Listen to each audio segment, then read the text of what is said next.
You are already free. You are already a master manifester. You are already everything that can be, but you have been taught, you have been named, naming, declaration. The I am is what we're going to be talking about here today on Divine Within. I thank you for co-creating this transmission here with me. Gods and goddesses, heaven on earthers, on Divine Within, we remember the power within, the kingdom within, and that reality bends from within. And they named you. They named you. And that's what the problem is that you have been misidentified with the things of this material world, these seeming appearances. And then we take the appearance that we observe, that we look at, not that we see, but that we look at and understand the difference there. And we internalize that and we think, and because we've been conditioned, I mean, as I said, you're already a master manifestor, then you're reproducing products of this conditioning, and none of that's the truth. None of that's the truth of who you are. The truth of you is that you are an individualized, localized, contact node, meat suit, electrical broadcast point of the all that can be. The field and you are one, but the field is greater than yourself.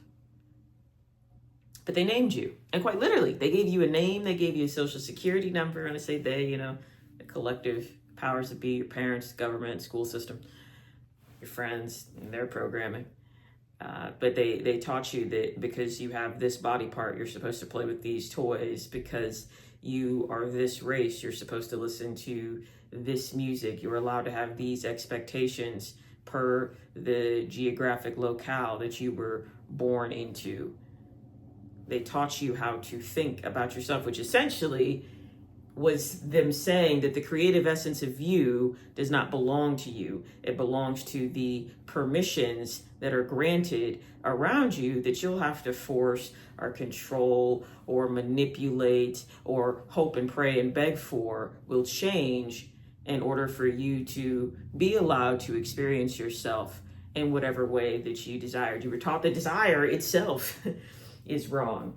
I have a lot of conversations with a lot of people, and one conversation I was having with, and I just take it all in as information. I don't judge anyone because all of it's possible, right? Everything can happen. There's no reason, all of it's acceptable. Unconditional allowance, that's 0.6 on the Heaven on Earth Source Codex. If you want to learn to create reality in real time. And when I say learn, remember, I don't mean learn, I mean remember. And you don't need the steps. It's not about the steps, but if we're talking about the most salient pieces of how to intentionally direct your reality, read the Heaven on Earth Source Codex. That is available to you below in the show notes, along with information on how to receive one-on-one supported contact with me, the podcast, and the Liberation Chronicle, which is the written word of this platform. But I was having a conversation with an individual, and she was talking about how important it is that she doesn't, engage in sexual acts with her partner due to the God that she worships prior to them being wed. And I mean, it's not that that's a new idea to me. I mean, I went to Catholic school, graduated from 2 Methodist institutions. So it's not that that's new to me, but it's been a long time since I've been around somebody who lives by that methodology. And now, understanding, so the podcast itself talks a lot about my theories on embodiment through the framework of erotic vitality. And I would suggest that you listen to that podcast. But essentially, the Heaven on Earth Source Codex is really more crown chakra. This is how to arrange your mentality, and erotic vitality is the embodiment aspect of that, like how to bring divine essence to the here and now on this material plane, like, Eros as immersion, Eros as transformation. But the idea being essentially that, my thoughts on eroticism are that Eros is a refusal to be numb to the sensation, to the presence of the self. And if you're numb, if you have no knowledge of yourself, if you have no preferences, now preferences alternatively can create resistance. So I'm not saying preferences are the end all be all, but if you have no connection to your desires as that individualized, localized node of the all that is, then you can be controlled, you can be governed. And that's why naming is so important. Again, they gave you a name. They told you who, and they being all of it, the whole fucking matrix system, the agents, again, the teachers, all of it. Like, not that there's like a mysterious evil they, but just like living as a person here on this plane, you're conditioned and taught to think a certain way. So anyway, going back to, so my idea with Eros being that it's a refusal to be numb to the presence of yourself. And hearing that idea and hearing her commitment to the idea, which, have whatever ideas you want to have. I have no interest in trying to convert anyone. I'm speaking to those who are listening. And this was just more of it was a different kind of conversation. It wasn't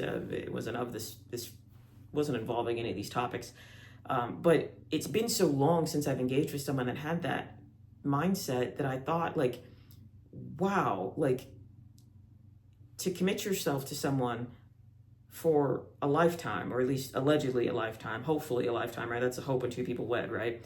And you have no knowledge of if you're actually erotically compatible, meaning, can I be immersed in this person's field and be brought to a closer sensation of myself in participating an intimate act with them? Because, the erotic starts with the self. There's that whole debate, like, especially with women, like, whose job is it to have, like, who's responsible for your orgasm? There's been like a lot of talk around that within the last 15 years. And I mean, I think ultimately it's the self. You have to have an erotic relationship with yourself. But at the same time, if you're engaging with someone, like, I mean, I've been with people where it's like, you can feel, if you're connected to yourself, you can feel the void within them. You can feel the shame. If you're connected enough to yourself, you can feel the shame that they're carrying. You can feel the void within them. You can feel the hunger. You can feel the appetite, and you can tell that, oh, that's not holy. And the holy, the sacred, and the profane are not necessarily separate, but you can feel, if you're connected enough with your own darkness, you can sense, you can differentiate the darkness in other people, especially in that type of contact. And I don't even mean going all the way. I mean, you can sense it in just a kiss, but they want you disconnected. That's why, the Bible starts with Eve ate that damn apple, right? And Eve didn't damn everyone to hell. She was the one that decided, because if you look at the translations of what paradise means, it means walled enclosure. What type of God would want you? So again, we're still talking about naming. We're still talking about creative power. What type of God? And there are gods, I mean, you can worship a shame and obedience and guilt God, but that God of the Old Testament is not the father of Yeshua. It can't be. That doesn't make logical sense. What type of God would want you ignorant of where you're living and what's happening? A God that seeks to control you. I mean, that's just plain basic damn common sense. If somebody is hiding their processes and procedures from you while requiring your participation in said processes and systems, that's probably not something you want to be a part of. So the snake then comes with gnosis, comes with knowledge, comes with understanding. And who does he come to? He doesn't come to the unawakened masculine, the soldier, the hive mind for the slave god complex. He comes to the feminine. He comes to curiosity. He comes to receptivity, to openness, to flow, and says, if you eat from the tree of good and evil, you'll see what's actually happening here. You'll know the difference. And you don't know the difference when you're being controlled. You don't know what's actually good or bad. You don't know what you actually want to create out of your life. And that's why naming is so important. So they taught you what was good and what was bad, but you didn't consent to any of that. You didn't actually decide for yourself what is good and what is bad, or what you should want for your life. What career path should you follow? You didn't decide that your career path also has to be your purpose path, and that also has to be your money path. And if you don't have all three of those things aligned, then you're failing at everything. And then you come into, you find yourself in a therapist's office saying, I should be farther along right now. Says who? Says who? That was a name, that was a system that was imposed on you. So we're living within the collective hypnosis of all of these agreements of who we're supposed to be and how we're supposed to act. And none of it was authored by the self, but you have, at this point in time, every new moment is a new moment. The fact that you have tuned into this transmission means that you are ready to remember that I don't have to agree with any of that. I'm the snake here, come to tell you that there's a difference between what you inherited And what you actually have the authority to create, you have the authority to create whatever you want in your life. And you've been reproducing this inherited version of hell and separation and yearning and longing and guilt and shame because you were taught that's how you were supposed to think about yourself. Everyone is living with this idea that I'm unworthy because, and it manifested in a lot of different ways. It manifested in some of the most, grandiose abstractions of success that no one would think that person is struggling with who they think that they should be.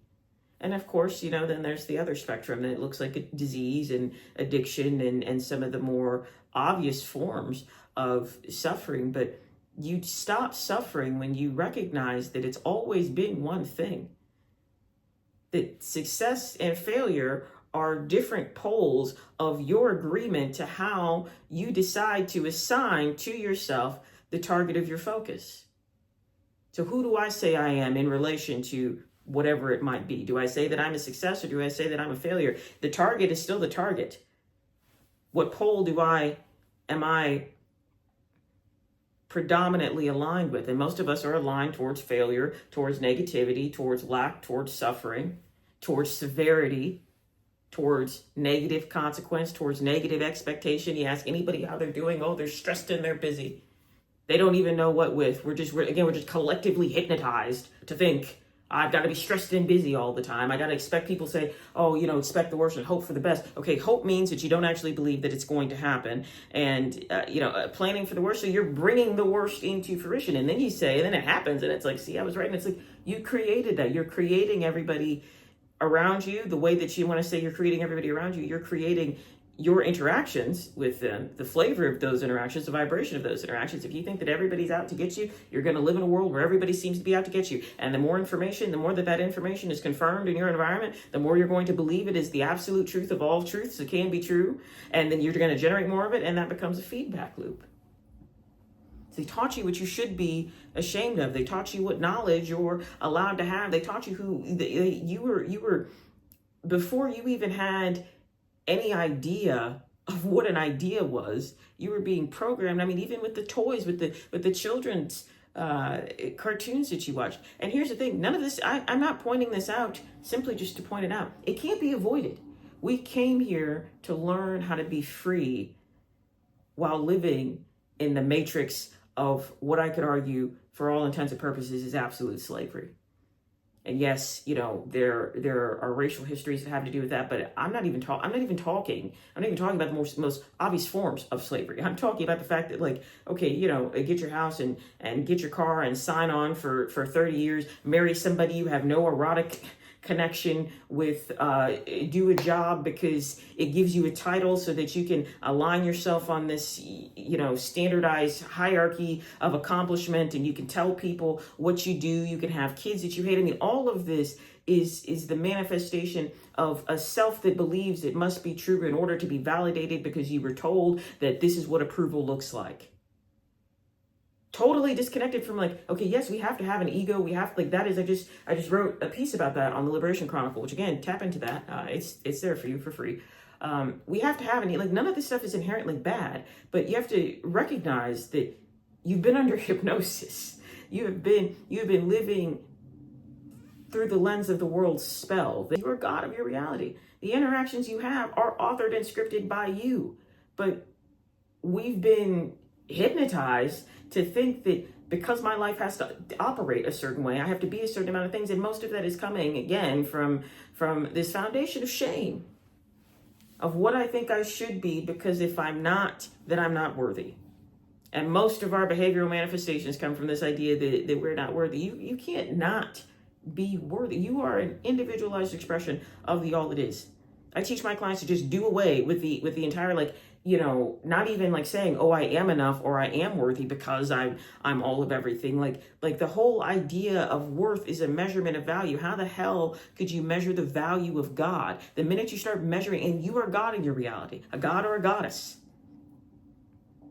The gods, I even take, a god to be non-gendered. I consider myself non-gendered. If you consider yourself feminine gendered, then you're a goddess. That's it. You're creating in your world whether you want to be or not. However, the creations that you're manifesting have been co-scripted by a conditioning that you didn't agree to, which in effect makes us victims of our programming until you decide that I am a victim no longer.